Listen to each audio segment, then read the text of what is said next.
नाणार पंचक्रोशी पहिल्यापासूनच रिफायनरी प्रकल्पामुळं ही पंचक्रोशी प्रकाश होतात आली. आता पुन्हा एकदा नाणार संघर्षाच्या भूमिकेमध्ये या ठिकाणी पाहायला मिळणार आहे. कारण याच ठिकाणी सध्या बॉक्साईडचा प्रकल्प होऊ घातलेला आहे. याची जनसुनावणी तोंडावरती आहे. या जनसुनावणीला म्हणजे पूर्ण बॉक्साईड प्रकल्पाला या ठिकाणी विरोध असल्याची भूमिका इथल्या पंचक्रोशीने घेतलेली पाहायला मिळते आहे. आणि हा प्रकल्प जर इथे होणार असेल तर त्याची जनसुनावणी आम्ही उधळून लावू असा इशारा इथल्या ग्रामस्थांनी, आंबा बागायतदारांनी आणि विविध पक्षाच्या संघटनांनी सुद्धा दिलेला पाहायला मिळतो आहे. हे सगळे लोक या प्रकल्पाला विरोध करण्यासाठी या ठिकाणी जमलेले पाहायला मिळत आहेत. आपण या लोकांशी बातचीत करूया. मॅडम, काय सांगाल, तुम्ही पदाधिकारी शेवटी आहात जिल्हा परिषदेच्या, नेमका नाणार आणि या पंचक्रोशीमध्ये येणारा प्रकल्पाला नेमका विरोध का, काय भूमिका असेल? दिनांक 17 एप्रिल रोजी आम्हाला बॉक्साईडचं परिपत्रक आलं आणि त्याच्याबरोबर त्यांनी जो रिपोर्ट दिला, तर त्यानंतर आम्ही नाणार, कुंभवडे, सागवे, तारळ, साखर या 5 ग्रामपंचायतीचे विरोधाचे ठराव कलेक्टर ऑफिसला नेऊन दिले, स्वतः ओंकार देसाई आणि आम्ही सर्व मंडळींनी. त्याचप्रमाणे तालुक्यामध्ये पंचायत समितीला आम्ही विरोधाचा ठराव घेतला आहे. जिल्ह्याला सुद्धा लवकरात लवकर घेऊच. परंतु आज एवढा रिफायनरीसारखा प्रकल्प विनाशकारी त्यावेळी झाला, त्यावेळीसुद्धा आमचा जनतेचा विरोध होता. आणि आताही बॉक्साईडसारखा प्रकल्प इथे नाणारमध्येच त्यांनी घालण्याचा थाट केला आहे, तर तो आम्ही होऊ देणार नाही. दिनांक 20 मे रोजी जी काय बॉक्साईडची सुनावणी आहे ती रद्द करून 26ला होणार आहे. परंतु आमचा जनतेचा ठाम विरोध असल्यामुळे ती आम्ही लोकप्रतिनिधी म्हणून आणि ग्रामस्थ सर्व एकत्र येऊन ती उधळून लावायचा नक्कीच म्हणजे उधळून लावणारच. नक्कीच. लोकांच्या खूप आक्रमक पवित्र आज दिसतो या ठिकाणी.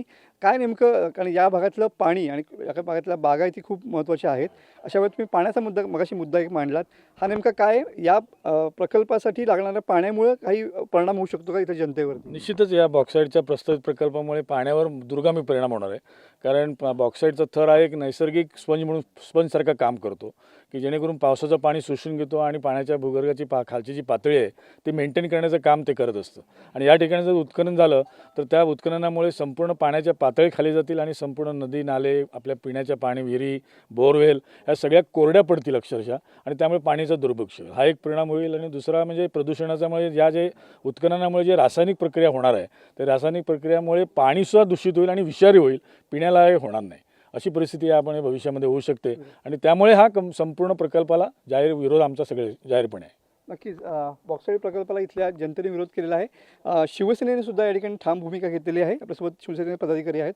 काय नेमकी शिवसेनेची भूमिका असेल? कारण शिंदे शिवसेना या भागामध्ये पूर्ण कोकणामध्ये स्ट्रॉंग असलेली पाहायला मिळते. प्रत्येक वेळेला या ठिकाणी जनतेच्या बाजूने उभी राहिलेली आहे.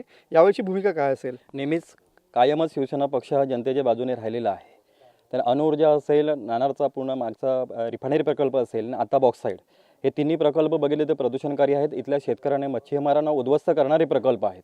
त्याच्यामुळे इथल्या जनतेला कुठेही उद्ध्वस्त करणाऱ्या प्रकल्पाला आम्ही पूर्णपणे विरोध करणार. आणि शिवसेना पक्ष आपले आमदार आदरणीय भैयासाहेब सामंत साहेबांच्या नेतृत्वाखाली या राजापूर तालुक्यातला हा पक्ष पूर्णपणे स्थानिकांच्या बाजूने राहणार आणि या बॉक्साईडच्या प्रकल्पाला ठामपणे विरोध करणार. नक्कीच. या ठिकाणी जनसुनावणी होते. ही जनसुनावणी उधळून लावण्याचा इशारा या ठिकाणी ग्रामस्थांनी दिलेला पाहायला मिळतो आहे. रिफायनरीनंतर आता जो बॉक्साईड प्रकल्प होतो आहे त्याला या ठिकाणून विरोध होताना या ठिकाणी पाहायला मिळतो आहे. कॅमेरामन समित गजनेसह मी मनोज लेले, TV9 मराठी, रत्नागिरी.